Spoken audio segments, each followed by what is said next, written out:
What up, y'all? We got a dope guest in the house today, and I'm looking forward to talking to this man because he's so multifaceted. This is a guy I almost don't even know where to go with it. Like whatever label I give him, it almost feels like it's wrong because he's a rapper, he's an actor, he's a CEO, businessman, producer, writer. This guy does it all. He's in Atlanta. Yeah. But he hails from Memphis. Yeah. Please welcome my man, Kia Shine. Kia, what up, brother? What up with you, Sean? How you doing, man? Hope everything's feeling blessed by the best today, man. Now, yo, you always have the most clever one-liners. Like I can't wait as we get deep into the interview because you just be spitting them off the top of the dome. Yeah, I think the habit is just from rapping and just being in the studio so much, bro. Like it's like you just become accustomed to like, you know, just what you're seeing, what you're saying, how you're saying, what you're saying, and then making sure that what you're saying people can hold on to. I think every conversation in a day is a transaction. And I think that there's an opportunity to be able to make that transaction something that'll be memorable, make a moment, or then there's those opportunities where you can be able to just kind of grow and learn someone else. So I think, you know, in a world full of 8 billion people, it's like, man, being able to say something that makes you remember or makes a person stand out, you know, it helps, especially when, you know, in this game and in the music or whatever your hustle is, relationships are so important. So you're dealing with people. So like, you know, God bless through people. So you want to make sure that when dealing with people, you make sure you can stay right here on the front of their mind. And those slogans and those sayings or whatever helps with that. You know what I mean? It helps and it puts them in their vernacular. When I say something that people like, they be like, I'm gonna use that. I be saying, oh, that's cool. Just give me my publishing. You know what I'm saying? Yo, did that always come natural for you? Was you always like, since you was early, little man, like saying stuff, just spitting it off the dome? Yeah, I see my kid, my youngest son, Jordan Kingston. He has it too. Like he just plays with words all day. You know what I mean? He just different double entendres. You know what I mean? He just likes to play with words. I think it's just a sport. You know what I mean? Or being able to just like, you know, to aficionado of words. You know, you spell words. Words have spirits. You know what I'm saying? So I think it's important of the words you choose, you know what I mean? Because you can speak life to people's life, you know what I'm saying? With just a quick saying. To take it to the scriptures, God says, if you keep my words, they'll keep your words too. So, you know, I'm just, you know, a wordsmith in a sense, you know what I mean? Because those words and being able to speak things, you know what I mean? Those are the things that kind of got me to where I'm at right now. You know what I mean? That's right. That's right. Okay, I want to take it back for a second. Let's do it. You know, you originally, like I said earlier, you originally hailed from Memphis. Yes. It feels like, and it could just be me, I know Memphis been shining for a minute, but it feels like Memphis, it's that Mecca now. It's that hot spot. So much dope talent is coming out. Because I remember when I was coming up, I'm from up top in the East Coast. Yeah, I'm very familiar with New York. We'll tap into that too. New York kind of make it start. Yeah. So for us, of course, we knew 666 Mafia. Yeah. Of course, we knew Ball and G. Yeah. You know, we knew Gangsta Boo, La Chat.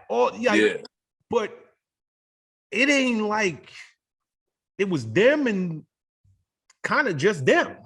Like I'm sure it was other folks from down there, but now it's exploded down there. I could talk about 10 different current rappers that are killing the charts right now. Like what is it about Memphis that's just blowing up in this hip hop thing? I think when you go back, you look at it. You mentioned some very key components: 3-6 Mafia, A-Ball, MJG, Project Pat. These shout guys, out to Project Pat. That's right. Yeah. That's right. They laid the blueprint with not only the sound, but then like the production, you know what I mean? The tempos, the beats from Memphis, right? For a long time, the Memphis has always been known for our beats. Even when you have guys like DJ Paul, then you got Drummer Boy out of Memphis, one of my old clients that I used to sell beats for. That's how I kind of got on in New York. We'll talk more about that. But like, beats. Memphis has always been known for having the dope beat makers. You know what I'm saying? So it's like now you got the sound that seems to be sampled, because over from some like really like since 14, 15, 3 6 Mafia has been sampled a lot. You know what I'm saying? And I think that sound, it started with that. You know what I mean? With Gotti Being and people like that sampling Memphis and making that sound more current. You know what I mean? So now you see people that sampling a lot of, it became trendy to sample 3 6 Mafia records and Skinny Pimp, which is another artist that I signed from Memphis, who's very, very, very much sampled a whole lot. Drake also, with songs like Non-Stop and things like that, and him having a father that's from Memphis, kind of also shedded more light on what was going on in Memphis, but him using Memphis producers like Tay Keith, you know what I mean, to be able to do records like Non-Stop and a lot of the bigger, the 21, Can You Do Something? All these songs are produced by Tay Keith. So it really starts with the production. Memphis has always been known for the beats. But then what happened was, a lot of people stop at where you at. From the East Coast, people stop and they talk about 3 6 Mafia, Ball MJG, Project Pat, Lil Chat, Gangsta Boo, they stop. But what happened after that is where Kia Shine came in. Much like QC was to Atlanta, my label, Rap Hustlers, was like that to Memphis, an independent conglomerate that signed Skinny Pimp, Gangsta Black, Lil Chat when she left 3 6 Mafia, did a joint venture with Yo Gotti, and put out Gangsta Black and Criminal Man, these artists that were big on the underground, because Memphis had our own distribution network with Selecto Hits in Memphis that was based there, a distribution channel that was distributing CDs, and CDs were the popular format at that time. So we had the ability to be able to drop music and be distributed right in our own backyard. So we had markets that always fucked with and jived with Memphis music. So what happened was you got that sound, you got these independent records coming out constantly from Memphis, and independent movements like mine, Rap Hustlers, that was putting out music from Memphis. I had rap tour buses and stuff like that. We talking 02, 03. I'm running down to Atlanta and all around the South and Southeast and Midwest, pushing our brands with my artists that I just mentioned on my tour buses or whatever, and putting that out there. So that's how Yo Gotti broke with the album that we did together, Life. Life was like his Reasonable Doubt. It sold over 100,000 records then. We still have it available right now on all streaming platforms, but that song broke him. He had features with Lil Jon and Lil Flip at the time, and we was able to break Gotti, and that's, you got Rap Hustlers. Then came CMG and PRE, you know what I mean? Which is Gotti's label, and that's now with Gotti doing his thing and getting that distribution situation based off the success he has as an artist. He went and signed more artists from Memphis and gave that channel, that connect. And now you had guys like PRE and Dolph that had the money and had the ability to be able to push themselves past goal independently. You know what I mean? So you starting to have those movements, powerhouse movements out of Memphis. And then even myself, from after doing the Rap Hustlers, going on to be an artist and being signed with Universal Motown and doing the whole drip and the swag thing was so crispy, and songs like Wow and Respect My Fresh and Stunner Frames, like bringing that whole drip swag thing from Memphis. But all this was happening prior to social media.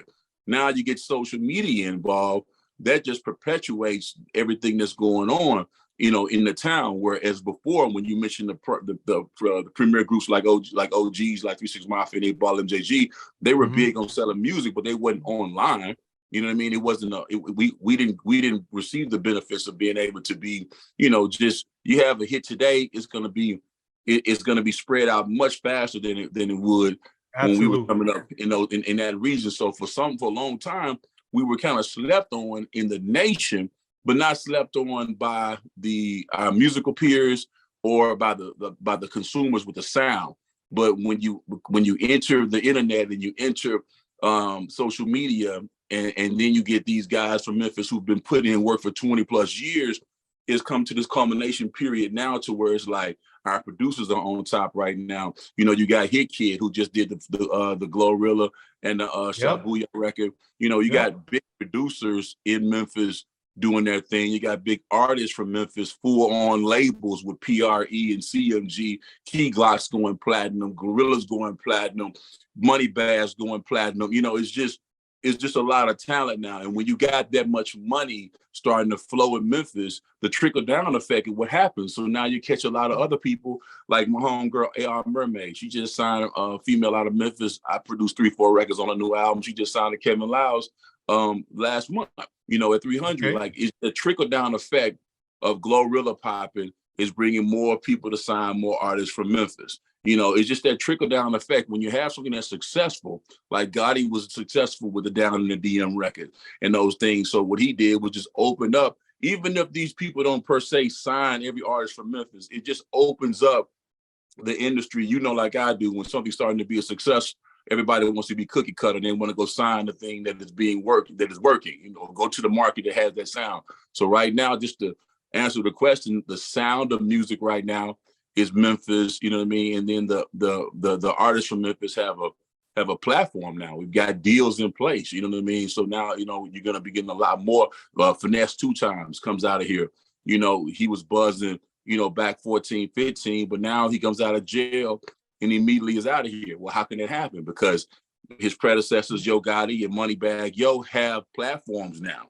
So, and what Memphis guys are doing is they're signing other Memphis acts. And now Finesse 2 Times now signed to Atlantic. You know what I mean? So they're starting to get it. The same thing that I was pushing in 2002, 2003, as far as artists working together and pulling each other up, is what's happening right now with the younger artists and just with Memphis, period, right now. And it's a good time. It's really a good time. You know, let me ask you something, because you just gave us an earful. You talked about yourself as a rapper. Everybody know you for the So Crispy joint. Yeah. You talked about yourself as a CEO with the Rap Hustlers. How did you even come into the game? Did you come into the game as a record industry exec? What was you trying to be the next Kevin Lyles? I know you were shopping beats, because I knew you mentioned Drummer Boy and shopping his beats. Go ahead. Well, I think it was like this, like I believe that one door opens up 2 more. Okay. For me, okay, when I left Memphis from working the corporate situation, it was like, all right, I'm ready to take on music. I started to invest in my little brother's projects. Got my own distribution deal with Selecto Hits in my backyard, and started to just buy my own lessons and learn how to be a CEO and put out projects and do that thing. But I'd always been rapping my entire life. You know what I mean? That's something that I could do. But I got a chance to befriend. I had a clothing store back in Memphis, and it was one of the hot spots. And T Draper used to bring in A-Ball and MJG. So I knew them early. You know what I mean? I knew Tony Draper, and these were my OGs. So it's like, I saw them make money from music. So I had a skill set to be a musician and be an artist, but I didn't know how to make the money from it. So I was kind of called to that. So when I was able to invest in other groups and learn how to earn, basically it was like, okay, when the opportunity presented itself to, I'll tell you what I did. I got Drummer Boy, Chris Golson, when he was out of high school. I heard his beats. I thought they were dope. I would fly to meet with A&Rs like Dino Del Valle, D and Y over at Siobhan, over at Rough Riders at the time. We're talking 01, 02. And I would go up there.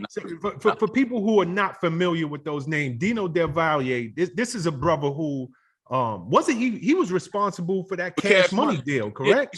He signed Cash Money's deal. Yeah. He was responsible for doing Lil Flip. When Flip blew up at Sony, he did that too.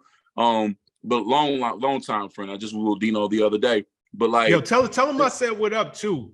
I am. Early when I was shopping groups way back in the days, Dino, you know, I used to go up when he was, I forget where Universal. He was at A&R at, but it was before he went to Universal.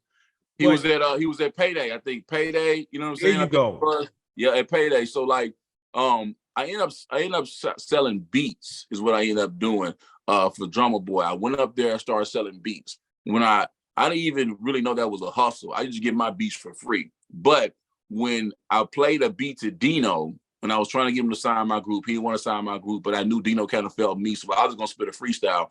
But before I could even get a verse out, it was like, okay, he heard the beat, so he'd give me $5,000 for the beat.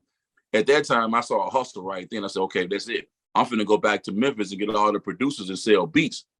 I had a 10-song deal with DNY. Took that paperwork and went got me a publishing deal from Universal Music Publishing back in 01. Okay, slow down for a minute because you're moving quick. You go Word. from selling one beat with Dino. How did you get to DNY at Rough Riders? I asked Dino to give me any other people that was like him. This is my first trips to New York. And I'm like, bro, point me out to some people that's like you. He's pointing me out to DNY. I went met with DNY, played them beats, and then they put on paper a 10-song deal. Rough Riders was, Rough Riders was on fire back then. So that paper was worth money to Universal Music Publishing. So they was able to give me a publishing deal based on me having those placements, right? I took that money, came back to Memphis and started Rap Hustles, my label. And then I did those deals with Skinny Pimp, Lil Chat, Yo Gotti, Gangsta Black, and put out projects on all those albums. Those first projects, yeah, those gave me then I left Memphis distribution and got a distribution deal with Steve Gottlieb at TVT up in New York. And I distributed the Yo Gotti project through there and another Skinny Pimp project through there, right when Little John and Yin Yang Twins was up there at the time. So I was always like the CEO, but I would still feature on my artist music. Like I would be like the P. Diddy style of marketing. I still put a verse on Yo Gotti song, or I put but those verses, and I put a DVD inside Yo Gotti CD.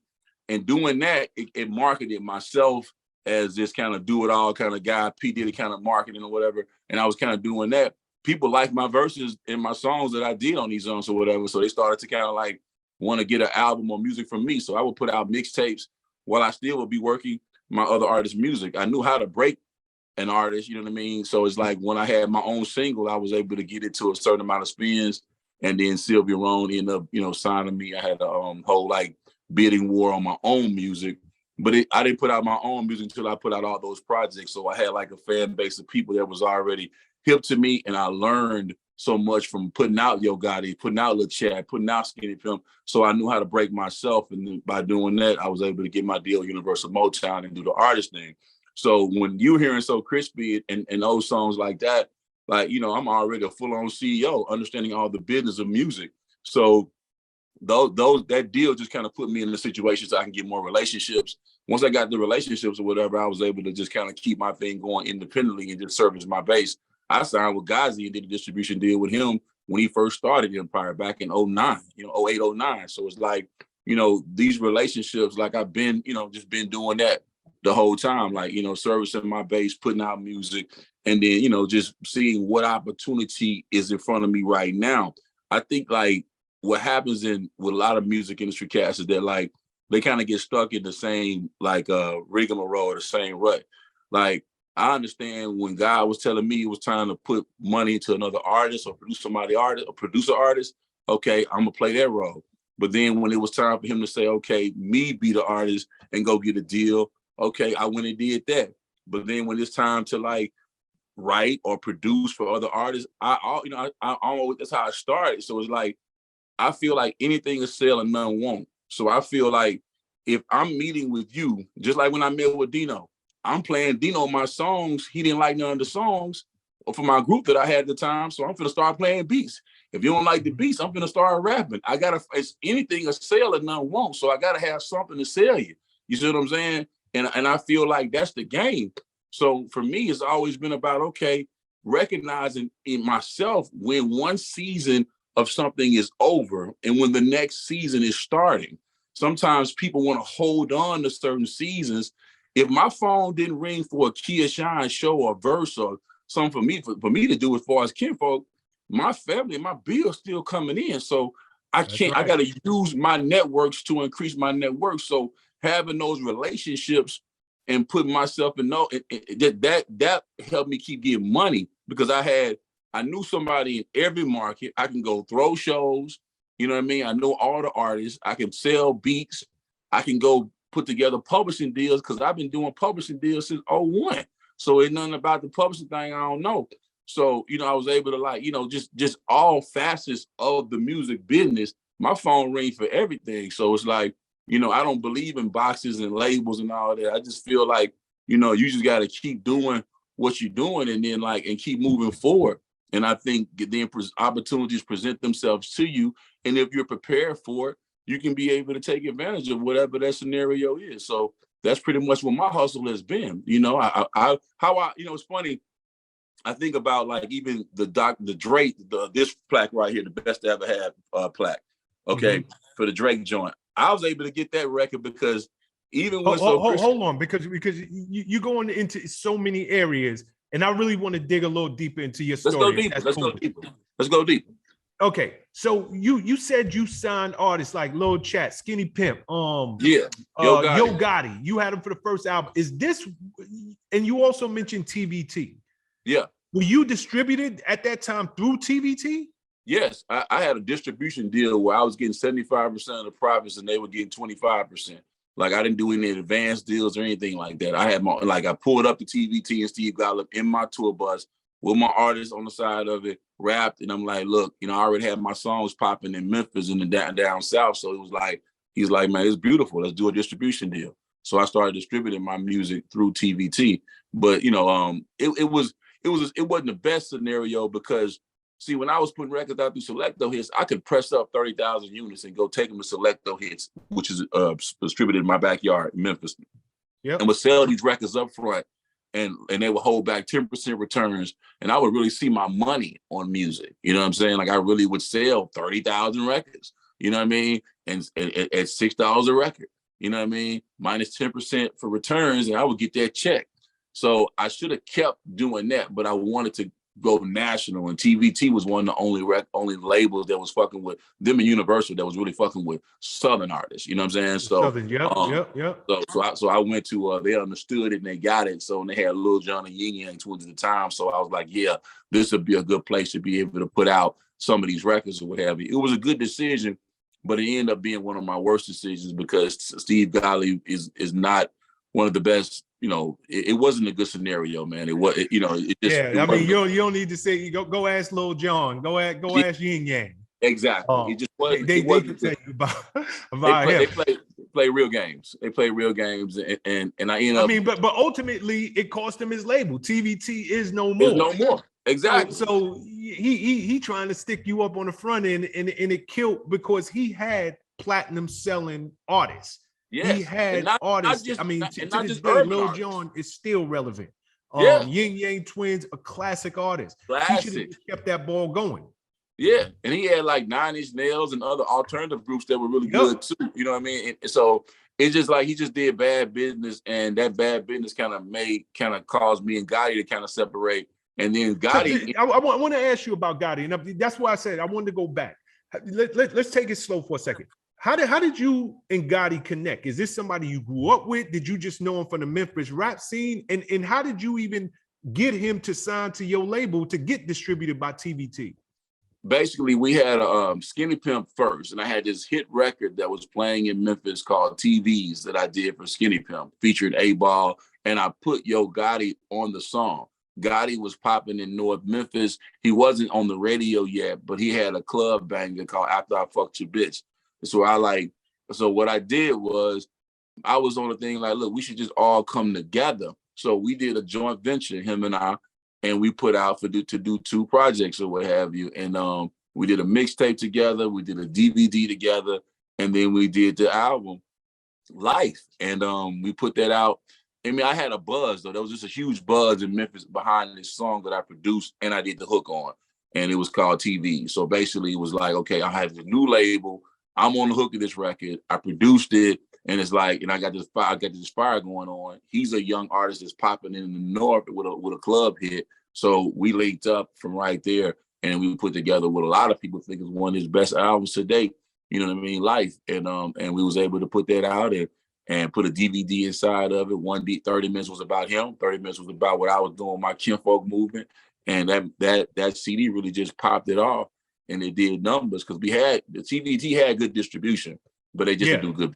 They had national distribution. Yeah, they had national distribution, but they didn't do good business. So we was able to touch a lot of people. But because of that good distribution and because I put my DVD inside that Life CD, even when me and Gotti fell out for a minute, I was able to still eat because people would call my number on the CD and they'd be like, bro, what you just did for him, come do for me. So I would like go produce for people, man, and get my bread that way or whatever. Since TVT decided not to pay us and steal Gotti and sign Gotti directly to them. It was just it was a horrible horrible situation or whatever for me at the time or whatever. But you know, when you keep God in your life and you keep doing the right thing will eventually happen to you if you just keep, you know, stay focused or whatever. So, you know, it was personal with me. It was like, all right, if I don't have an artist I can work with right now, I got to just do me, you know what I mean? And that's how I end up just being out and put my own music out or what have you. But yeah, man, it's just a dope story, man, to see where people are at now and see what God is doing now. And then even with Glo, you know, Glo is from Frazier. You know, I'm from North Memphis, from Frazier. God is from North Memphis. He's from Frazier as well. And Big Boog, he's from Frazier as well.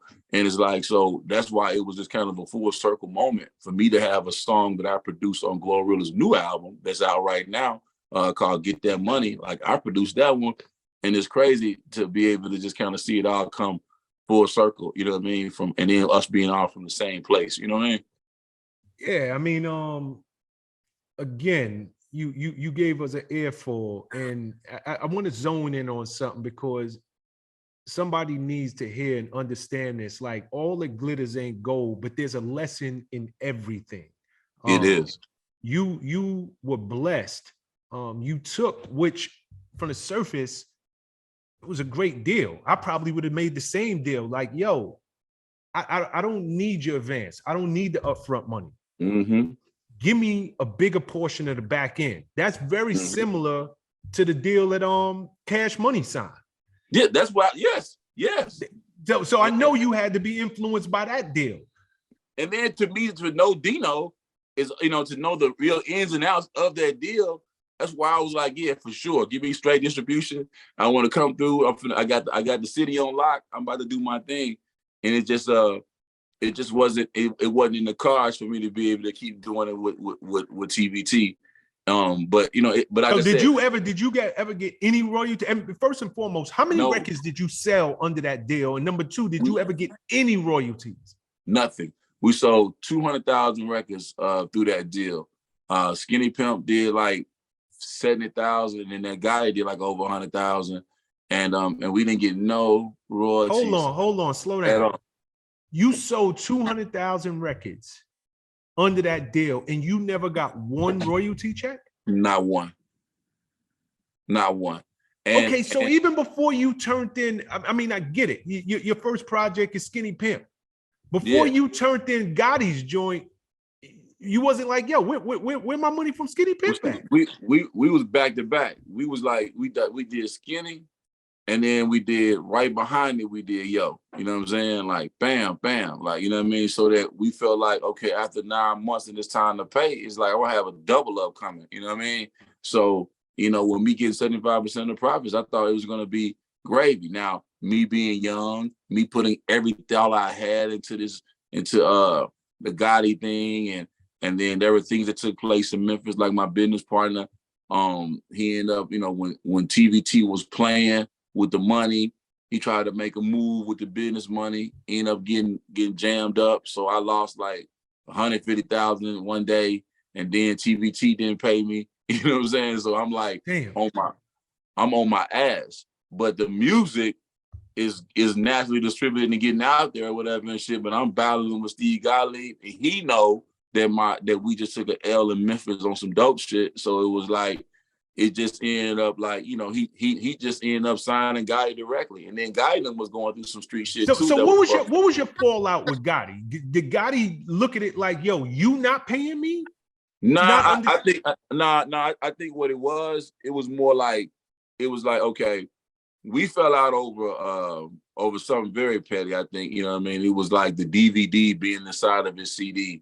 You know what I'm saying? Like, I think it's just the cross marketing of what I was doing. So it wasn't even the money. It wasn't even the money at the time, because at the time we fell out right when the CD came out. So it wasn't even time to get paid yet. But it was like, over time, he seen like, okay, TVT, bad business, you know what I'm saying? And, you know, maybe he did think that I was getting some bread or something like that or whatever. Maybe that was the case, but like, nah, it never ended up being that. TVT did bad business, never got paid. I got broke to the point where I lost my car, my house, everything. But the smartest thing I kept was my wife. She stayed with me the whole time. And we together to this day.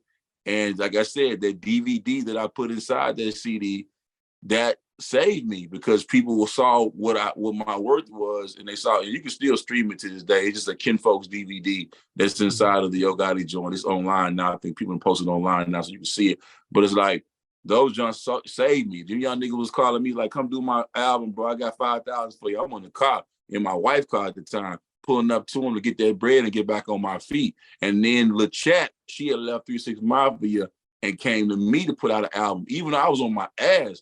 But she had a name, so I was able to put out an album with her. I did a record with her, me and Mike Jones. I got an investor, and we ended up doing like 30,000 records with her album, Dramatized. Dramatized, I'm gonna re-release it on the streaming platforms this year. But like, we put that out through Selecto Hits, and that got me back on my feet.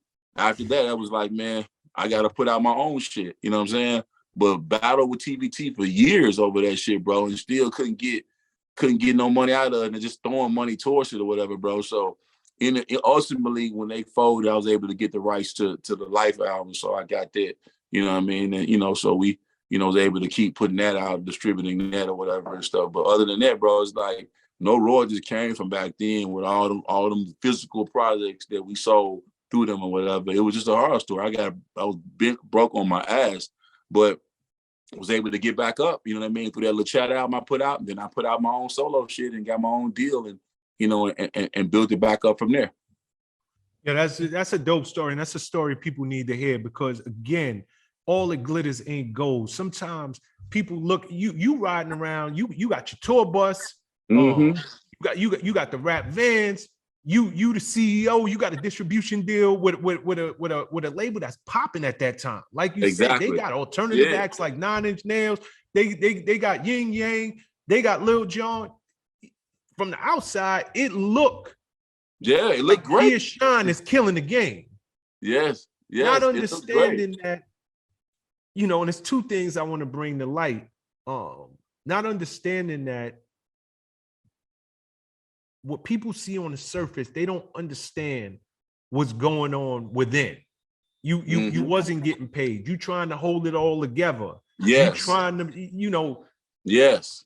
You a CEO at this point. You got artists that are looking to you and put faith in you to advance their careers. And meanwhile, you like, yo, I'm losing everything. So that's number one. But number two is,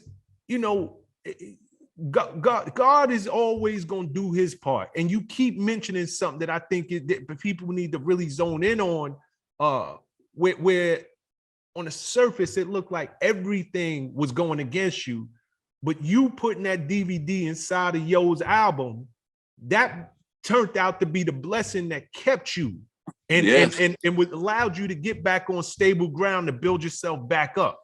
Yep. Dope story. Indeed. Yes, indeed, man. And it gets deeper, man. I mean, there's just some things that God was showing me during that time, man, that just like, that I learned. And I knew that, I knew what I lost, I would give back. I just had to some days you just got to keep going forward. Just remember, forward is forward, no matter how fast or slow you go.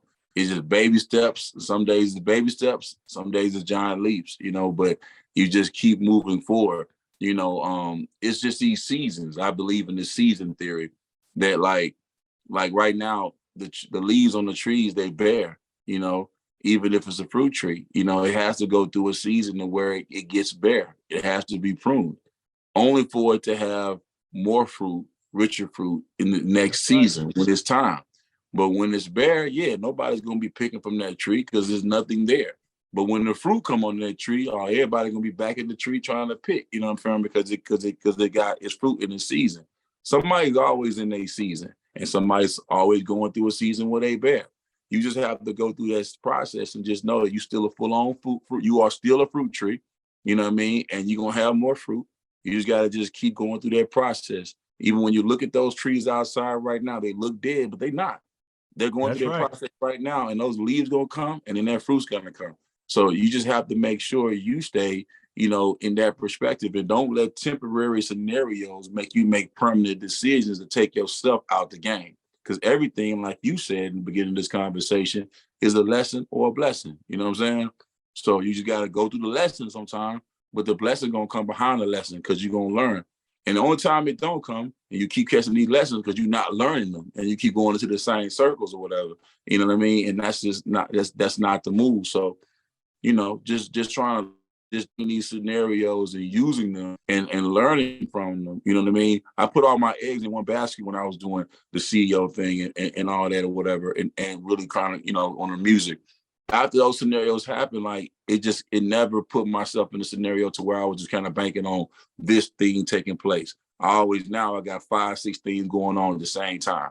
You know what I mean? So if something don't go through, I got 2, 3 other things going on at the same time. You know what I mean? Because I got just like I had artists that was depending on me, I got my family depending on me. And in the music industry, people they celebrate hustlers that hustle from the street. And I did all that stuff, bro. But like, you know, I don't glorify it. I don't talk about it. Like, you know what I'm saying? Like, but I think like there's another success story that people have to kind of like tap into is like, you know, man, I may not be the most marketed or promoted artist in the world or producer in the world. But as we just discussed, my credits include Drake, Yo Gotti, right now GloRilla, and movies and film and other things that I'm doing. But it's like, but I got a whole family and a wife that I've been with 21 years, 6 kids, 2 of them went to college, 4 of them on the way. And it's like, you know, this all off the hustle and off the muscle, you know what I mean? And off my grind and God in my grind. It's like, you know, but people, you know, I'm not saying I'm the most paid individual, but I am saying that I figured out a way to be profitable and sustain in my lane and be able to do what I need to do to take care of those that depend on me. And I just think that opportunities like this to be able to speak in a marketplace that's podcast heavy now, it's trending. I think it's my responsibility to make sure I get out here and tell these stories and talk so that people can really, you know, get a wind of what's going on, because people don't really know what really be going on behind the grind. You know what I mean? They don't know what you have to go through to get to what you're getting to. You know what I mean? They just see the ups, you know what I mean? But they see the peaks, but they don't see the valleys. And I'm here to talk about the valleys because it's going to speak life to somebody that's watching this right now and saying like, okay, you know what? Yeah, I can't stop. You know what I mean? Because this dude stopped, and you know what I mean? And it's going to speak life to them. So, you know, I just want to speak life. Nah, I think you got to talk about the valleys. Half of the problem, especially in the industry that we come from, this entertainment industry, everything is about the shine. Everything is about how good you're doing. So kids and adults and people who really want to be part of this, in their head, all they see is the chains. They see the whips. They see the lifestyle. They see you flying first class, not understanding how long it took for you to get to that point. How many times you felt like giving up? How many times you lost it all, got more, lost it all again, got more, finally till it broke for you. People don't see that. And it's necessary to have these conversations, because this thing, it's a journey. This thing is a marathon. It ain't no sprint. Every now and then you get up the bat and you hit it out the park the first go round. But I promise anybody who's watching this, 9 times out of 10, by the time you see somebody and they on and they popping and they getting that money, they got at least 10 years of straight failures, straight nobody returning their call, nobody returning their text, straight being in the dumps, just in their spirit, thinking about, I just want to quit. And the only thing that keep them going is that dream. But with that being said, you know, you did that CEO thing. It didn't work out well for you at TVT. And one thing I love about your story is, you know, as a CEO, you banking on everybody else, meaning you banking on TVT to distribute your records. You banking on Gotti to deliver you an album, Chat to deliver you an album, Skinny Pimp deliver me an album. But you, I mean, you was like, nah, like the one person that ain't gonna fail me is me. Ooh, and it feel like you went back to the one person that you know is gonna grind harder than anybody else. Is gonna put the work in.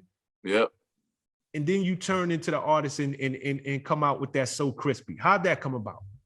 I was trying to find what my lane would be, you know, in music. At the time, Jeezy was doing Trap or Die.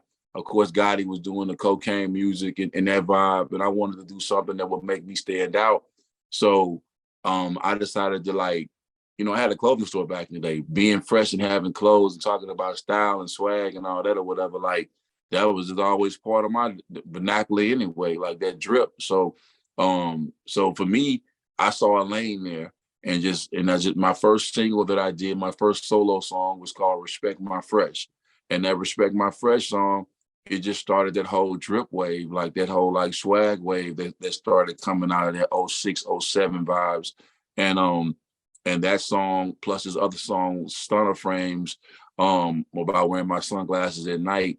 Those two songs just broke, you know, and they were spinning in LA, and Felly Fell was playing it, and it was just starting to get around or what have you. So I was able to secure me my own deal with Universal, where I produced like 14 of the songs. They did 2. So I got the production budget, artist advance, all the whole thing or whatever. Just put my own play together and did that. Then So Crispy came after those songs or what have you. So we went down to work with Playing Skills, because they had the song Riding Dirty for Chameleon there that was signed with Universal. Shout to Playing Skills. Very talented. Very talented guy. So I went down to Dallas, and we hooked that up together, because we went down there once and I kind of played the back and let them produce me.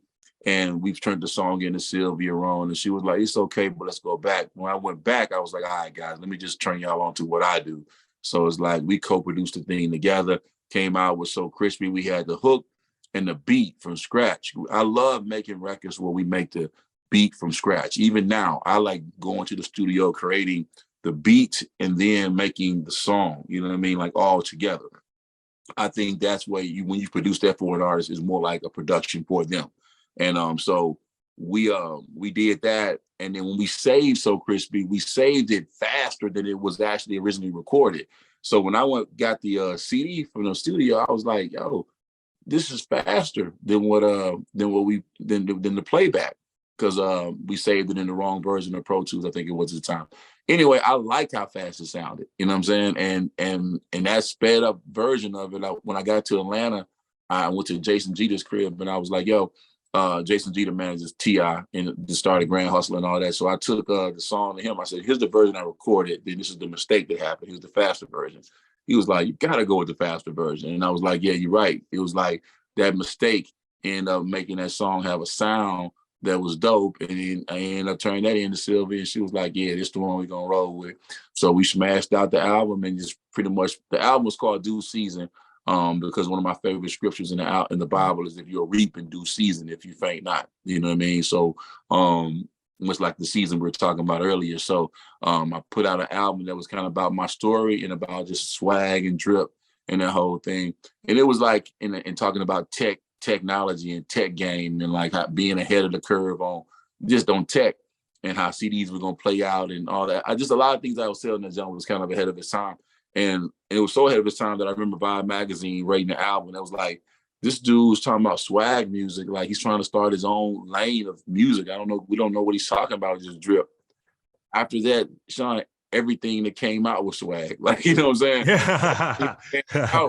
So it was one of those things where I was like, just a little bit ahead of my time, I think, with the with where I was going with the stuff, you know what I mean? But it's definitely been appreciated to this day, because it continues to stream and do its thing to this day. But it was like, and then it was at a time where the music industry kind of was making that transition from physical CDs to actual DSPs. So it was a funny time to come out, you know what I mean?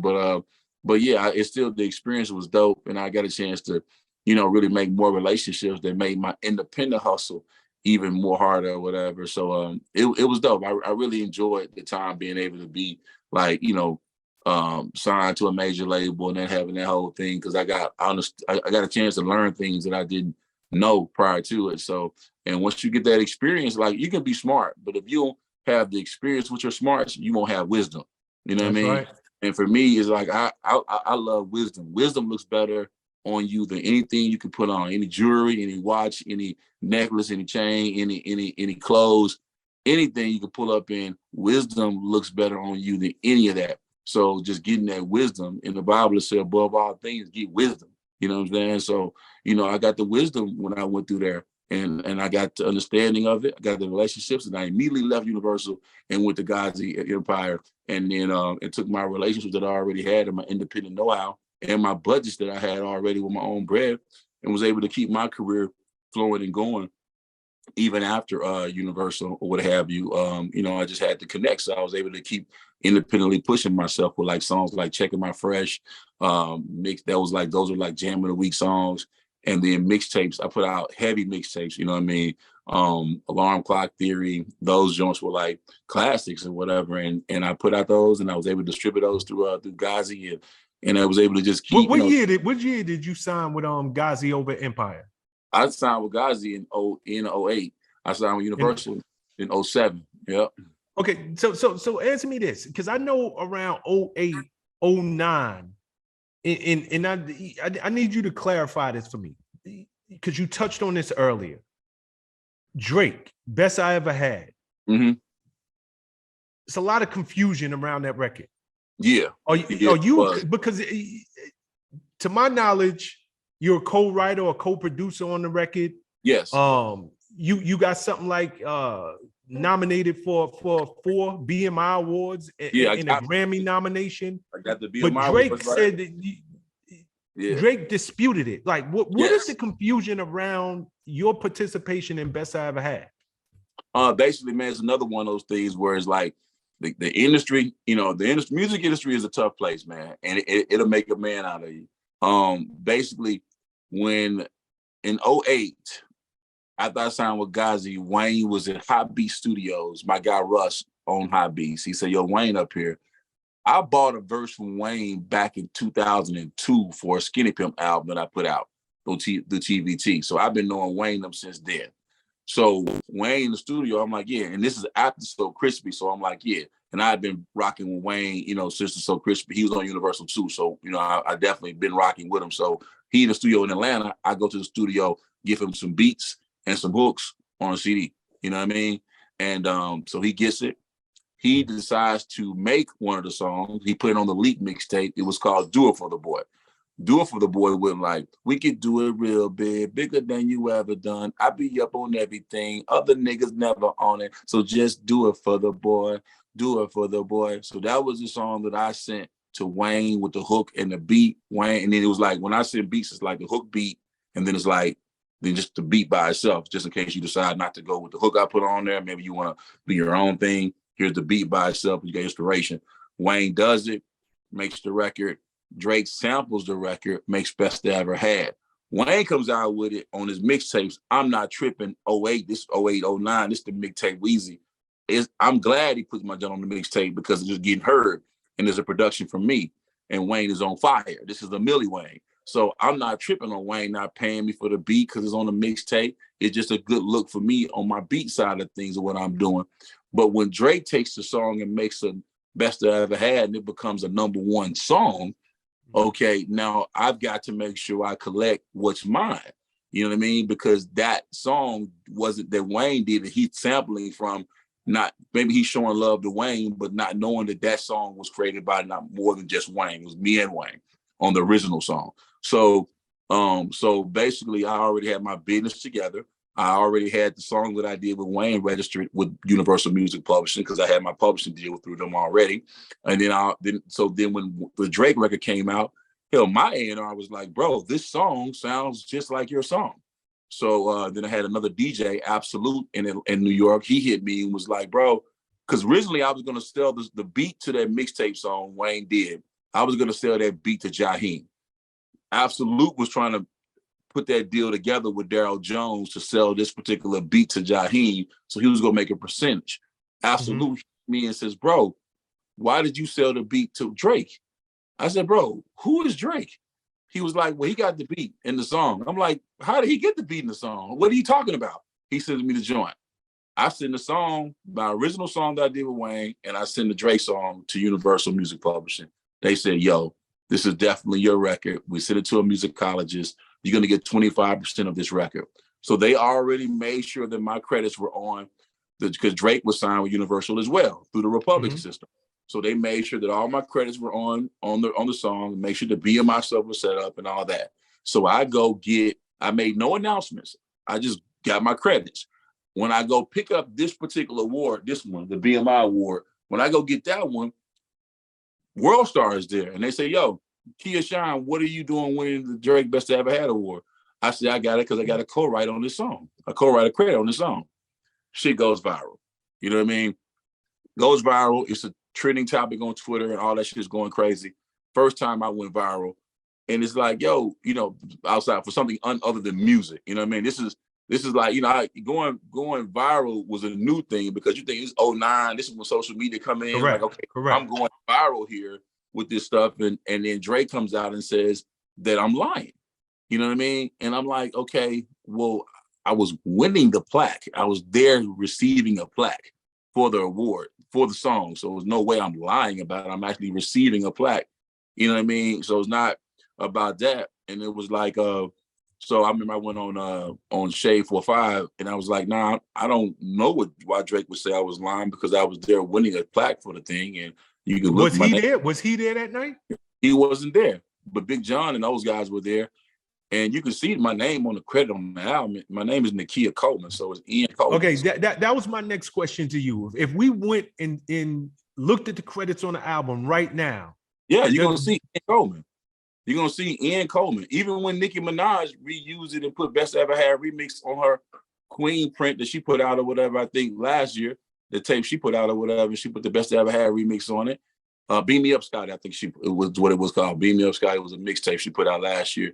And it was like all her remixes and stuff on that or whatever. You go look at that or whatever. My name is on that too, Ian Coleman. You go look at Spotify right now, look at the credits on Best I Ever Had. You'll see Ian Coleman, which is Nakia Coleman.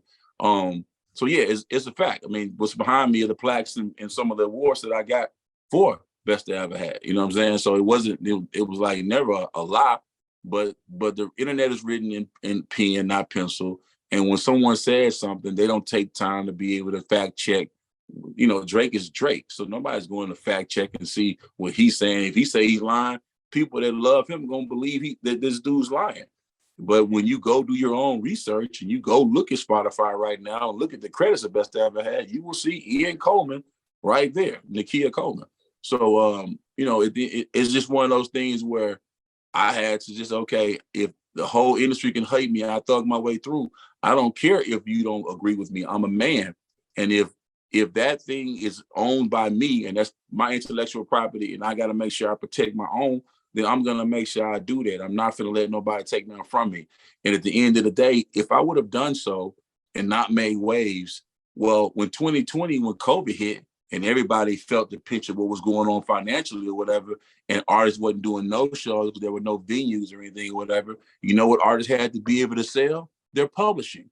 You know what I mean? And for me, you know what I mean, in my family, I was able to sell some of that publishing to make a nice piece of money at a time when I needed it, you know what I mean, which was 11 years later. You see what I'm saying? So if I and now that's where I was gonna go.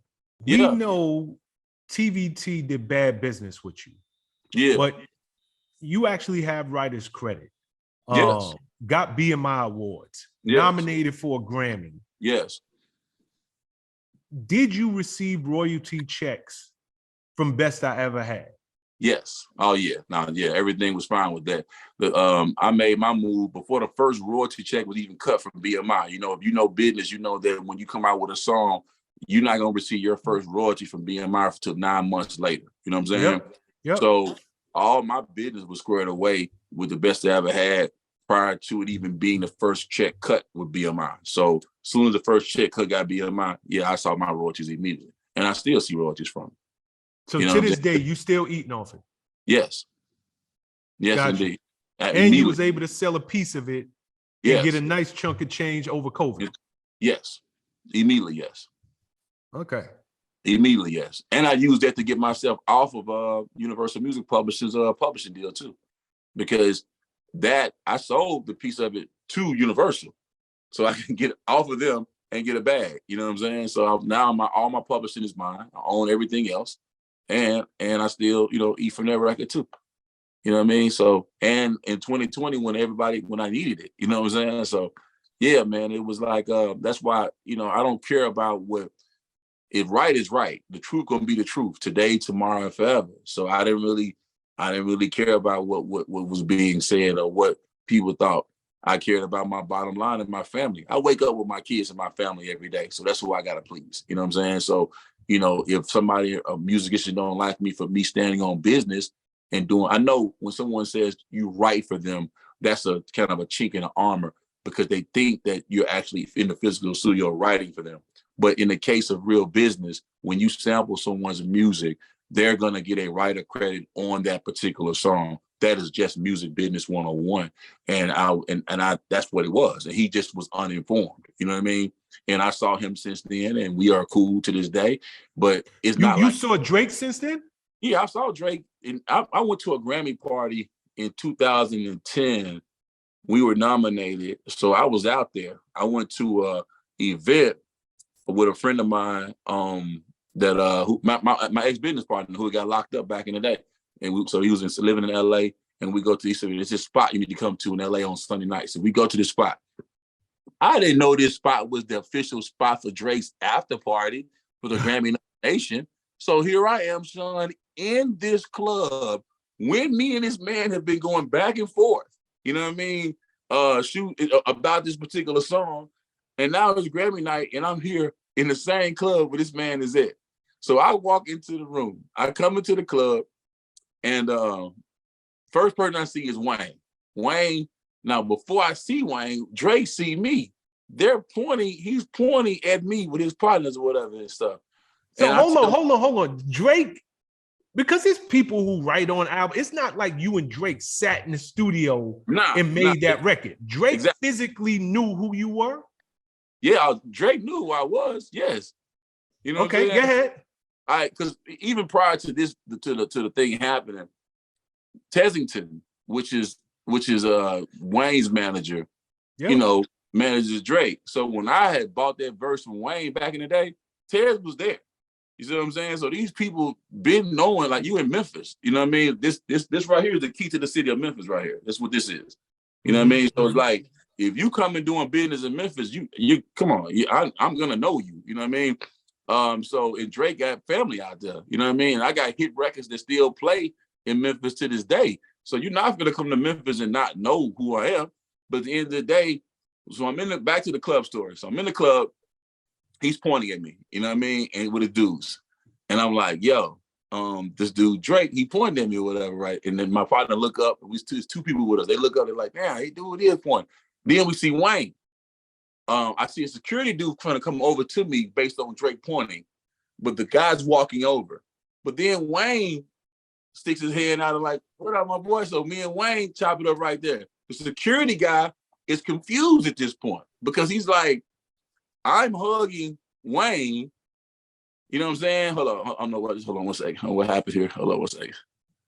Yeah. So I'm hugging Wayne, and while I'm hugging Wayne, the security guy for Drake stops because Wayne is the CEO of Drake. So of course he said, I'm cool with the CEO. He ain't finna bother me.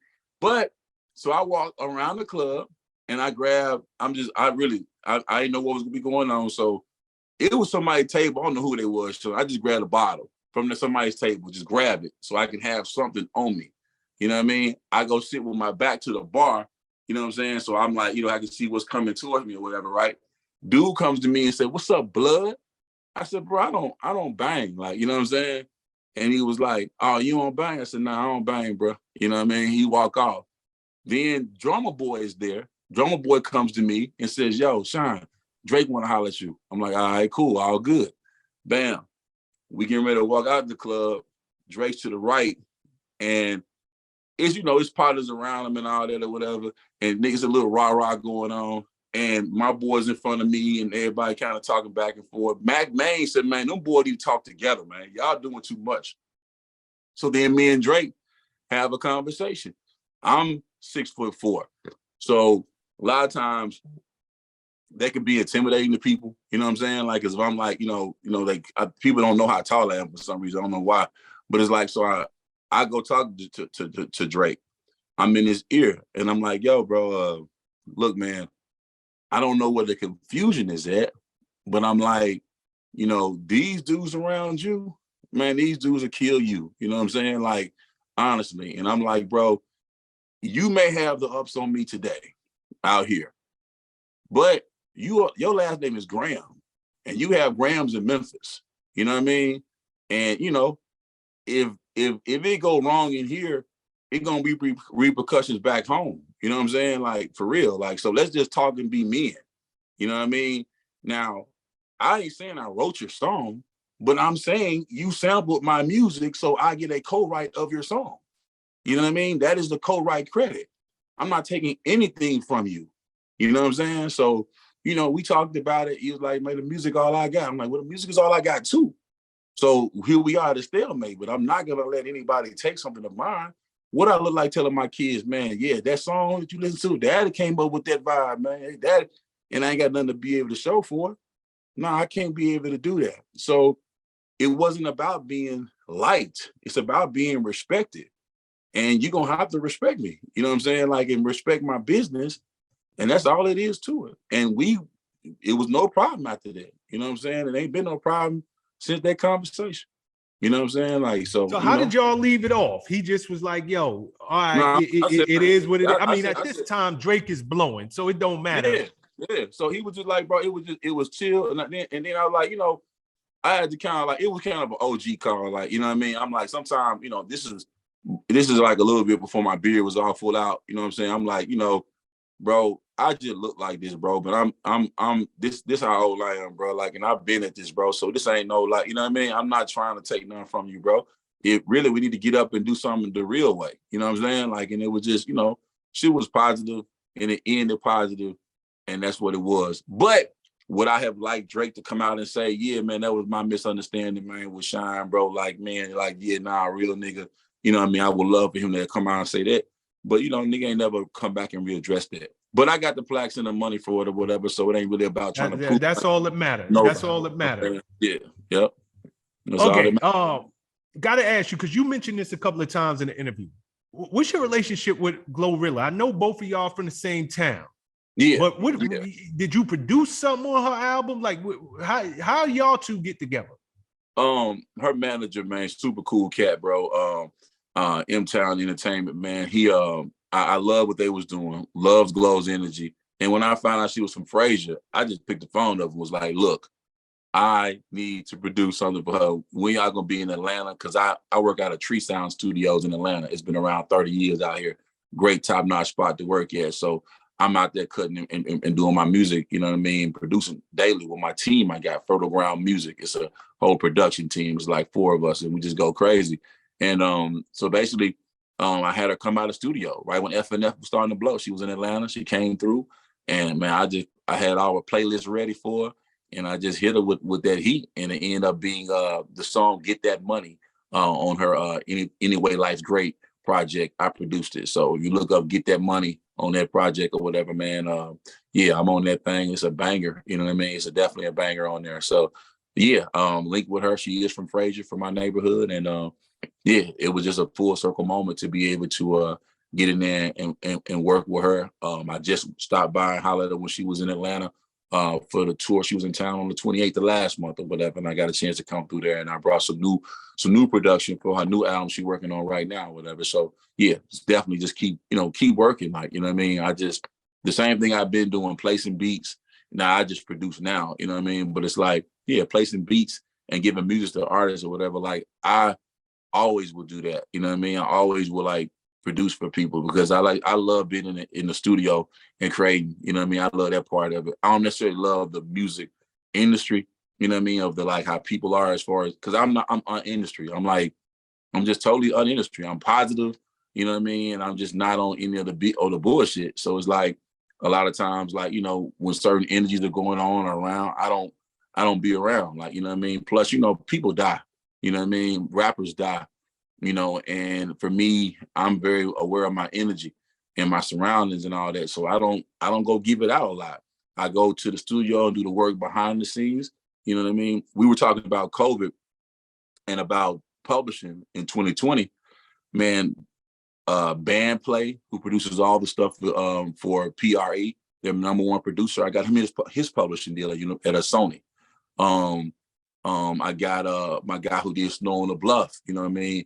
Very talented producer, man, out of Huntsville. Got him his publishing deal with Sony.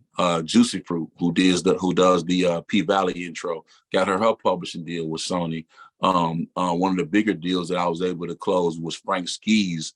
He owned 50% of that There's Some Holes in This House song that was sampled by on that WAP song or what have you. I was able to put together that deal with Sony and got a nice piece off of that. You know what I mean? I was putting that deal together. Like I'm always, trying to connect the dots and put plays together and put people together because, sometimes that's where the money is at. You know what I mean? And I believe anything will sell, none won't. So I gotta stay doing that. So I stay doing those behind the scene things to connect dots and try to collect a lot. You know what I mean? So it's quiet money. A lot of people don't necessarily know what be going on with that. But I had a relationship in the line and I try to, put things together to keep making some money. So that's the kind of thing I like to do. You know what I mean? But just that quiet shit. I don't like all the loud rah-rah shit, you know what I mean? Or, I just ain't into it. You know what I mean? I just like just being in my own energy and be on that positive vibe, bro. You know what I mean? I just see too many people dying. Gangsta Boo just died, Big Scar just died, Dolph has died, Trouble just died, Takeoff just died. Even here in Atlanta, Alex, his brother just Alex was Gidwan. yeah, I know him very well. His whole family, Mike, Simon, all the brothers. I feel so bad for him. It's crazy broke my heart. The person who did it, we know the person who did his family. Yeah, he family too. So it's just like, and then this with Shaka and the whole thing that took place with him, and is that he going through right now with that scenario. I just pray for these brothers, and I just try to stay. I try to stay out the way, man. I try to stay. If I don't have to go or be there, you know what I mean. I'm probably not gonna be there. You know what I mean. I'd rather just be in the studio creating beats or making plays from behind the scenes or be on a movie set. You know what I mean. That's what I really enjoy doing is acting. You know what I mean, and learning that skill set. You know what I mean, because in Atlanta, that's really what it is. Tyler Perry ran up on $1 billion out here. And it's just a bigger game, and everybody needs each other more in the movie business than they do like in the music. In the music, it might be a couple of cats get together, they got a hit song, and they may be some real fuckboys, but as long as that song hitting, people they gonna keep doing whatever they want to do, and people gonna keep they gonna I guess enable them. You know what I'm saying? And these young artists and stuff like that. But I don't like it because they end up popping and end up dropping, being dead super quick. It's like, for me, I just can't. I don't know, man. The movies is like, you can go, you can do it, and you need other people. You need a staff. You need, it's just like rap is more like there's like a one-man band kind of vibe, like, you know what I mean? And it's all about that one individual. Movies is like, bro, it's so many people that you need to be able to shoot a major movie, and you need people, you know what I'm saying? And it's like, I understand. The vibe be better, you know what I mean? Just be a better vibe, you know what I mean? Before I let you up out of here, I got to tell you, because you mentioned people dying, and you mentioned some key figures that are both nationally known, but definitely known to us in the industry. Mike Gidwan, we just lost him. Shaka Zulu, what he's going through. Dolph. It's so we can go. We talked about Memphis taking over this scene, right? Mm-hmm. Musically. But at the same time, Memphis is taking over this music thing. It's so damn violent down there. Like, what is your thoughts on both losing Dolph and Tyree Nichols? Man. That one hurt the soul of this country. Watching that video, it did. Seeing how them cops did that boy. Like, what's your thoughts on it? I love my city. I love my state. But to get to the love, you got to get through the hate. And the hate in Memphis it's like nothing I've ever seen, man. I mean, what you see if you watch those videos, not even just the part where he's beating Tyree, when they're beating Tyree, the parts the other parts leading up to it, when they were all just kind of talking about what they did and how they was hitting this man, how they were corroborating their stories. Like, yeah, he reached for my gun. Yeah, he must be high. He must be on something. And all that. All of them sitting there corroborating their stories. All of them talking like some real gangsters. And these are people with badges. And man, dude talking about, I hit that boy with everything I had. He still didn't go down like that. They just sitting around beating this man. And that mentality, that energy, bro, it grows. It grows in Memphis. It's the same energy that killed Martin Luther King. It's the same energy that when Penny Hardaway got shot in the foot before he went pro. A lot of people don't know about that, but just all the nigga hating on him on the court. You know what I mean? And somebody shot him in the foot right before he went pro. Like this is Penny. This is Anthony Hardaway, one of the greatest players that played the game. You know what I mean? And it's like you have people with that mentality there. You know, I've seen people do a lot of just bad things to people for no reason. And when you give them a badge and give them a little position or whatever, bro, it's gonna go that direction. You know what I mean? Dolph was hated by, you know, as much as he did for the city, he's hated by a lot of people too. You know, why? That's the nature and the reason I ask you this, you from there. Yeah, it's the nature. But everything we ever heard about Dolph was he's a family man. Dolph took care of the hood. Matter of fact, when he was killed, he was down there for charity. Yeah. Listen, you have individuals there that the hate is just different, bro. It's a small city. The line between the have and have-nots is very, very far. But the problem is that it's a small city. So if you're doing well, we're not like in Atlanta. You're not in New York. You're not in LA. You're doing well. Man, Dog got all these cars that are all shrink wrapped a certain color, a certain way. It's hard to miss this man if you're in the city. You know what I mean? So it's different if you're doing well, but you tucked and niggas don't really see you every day. Nah, Memphis, you gon' see. It take 15 minutes to get anywhere from here to there. So you're gonna see your op. You're gonna see them. You see what I'm saying? And every day if you there and you put it in their face, it's just like the old boy from Belly. I don't like that shit. I don't like, you know what I mean? It's that vibe. You know what I mean? And that's the energy that you face with. And people it's a sickening disease, man. It's a disease, and it's there, and people love the violence. Just look at our team song for Memphis for the Grizzlies. Last year it was "Whoop That Trick." That's what they singing on national TV when we playing "Whoop That Trick." Well, you know, that's what we. No disrespect to my boy Al Capone and what the song was for Hustle and Flow, dope. But I'm just saying that gives you a lighting to the mentality, the violence. Memphis chooses violence. You know what I'm saying? That's what off the walk. The females, the males, they choose violence. You know what I mean? Before the being calm and it's the penitentiary full of, and then when you don't have a lot of money and people are getting so much money, and that so much is just, you on the gram, you seeing it every day. You go to Money Bag, he's showing bags, showing stacks like this every day on his page. All the artists showing stacks like this every day, in your face, on the gram, on your phone, and then you at the house and you go outside, they pulling up on you and it's in your face. If you are a hater, you can't take it. They're gonna do something to get it from you. We sitting there watching the same thing with the extension trial that's going on. You know what I mean? These dudes see dude with $50,000 and they go take it, and immediately they take the money and go back on the ground so they could be the nigga with the $50,000. It's like, what is $50,000? It's not even enough money. But it's saying, like, it's just the thing about these individuals that I see that are just so hurting and do not have, and they're willing to be the shooter. And then the music glorifies the drillings and the killings and being the shooter. So if you go to Graham, this nigga got all the money, you go outside, all the cars, and then you're listening to music and they're telling you, to drill these niggas, shoot these niggas, kill these niggas, and you don't have a strong mind, man, you finna go do you finna go do that because you want to be the next person with that. You know what I mean? And that's what's going on, bro. attention is a very, very dangerous drug, man. It just is, bro. And people don't really care. is, man. It really is. And it's Dangerous, unfortunate. dangerous.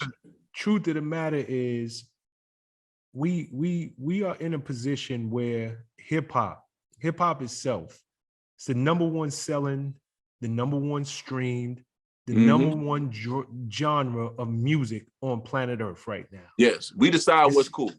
We decide what's cool. And it's so unfortunate that so much hate comes with it. And you know, people who made it out the streets are unfortunately so close, you know, 2 degrees of separation, and they're still falling victim even after they made it up out the streets. But you know, Kia, it's been my pleasure, man. You know, sitting down, chatting with you for a little bit. You got a lot of history, a lot of wisdom, brother. Continue to share, continue to lift up your city. And you know, the best of luck, many blessings and success to you. And you know, I know you touched on this earlier, but I can't even leave here without saying R.I.P. Gangsta Boo, man. Another one from your city that's gone way too early. You know, R.I.P. Gangsta Boo, R.I.P. Big Scar. Definitely. If you are using substances out there right now, I want to say this real quick before I slide out. 2 things. One, if we're not in the same era anymore to where you can go do something outside and not be caught because somebody's filming you, right? Okay.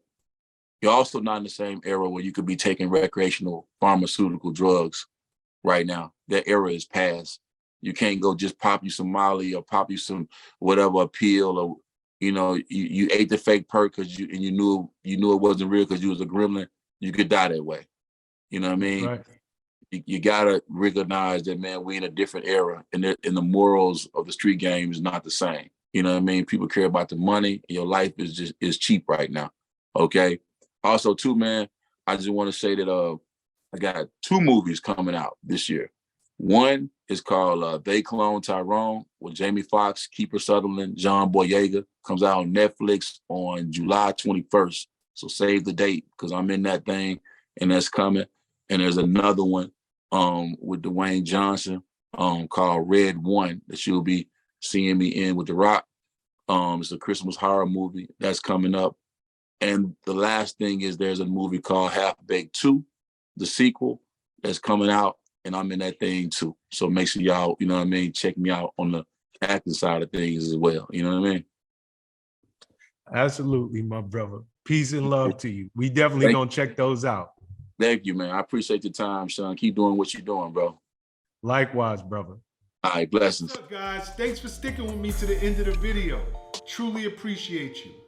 If you like anything you heard here today, go ahead and hit that subscribe button. And if you know anybody that can benefit from this message, feel free to share. Peace and love. Make every move a power move, and I'll catch you all on the next video.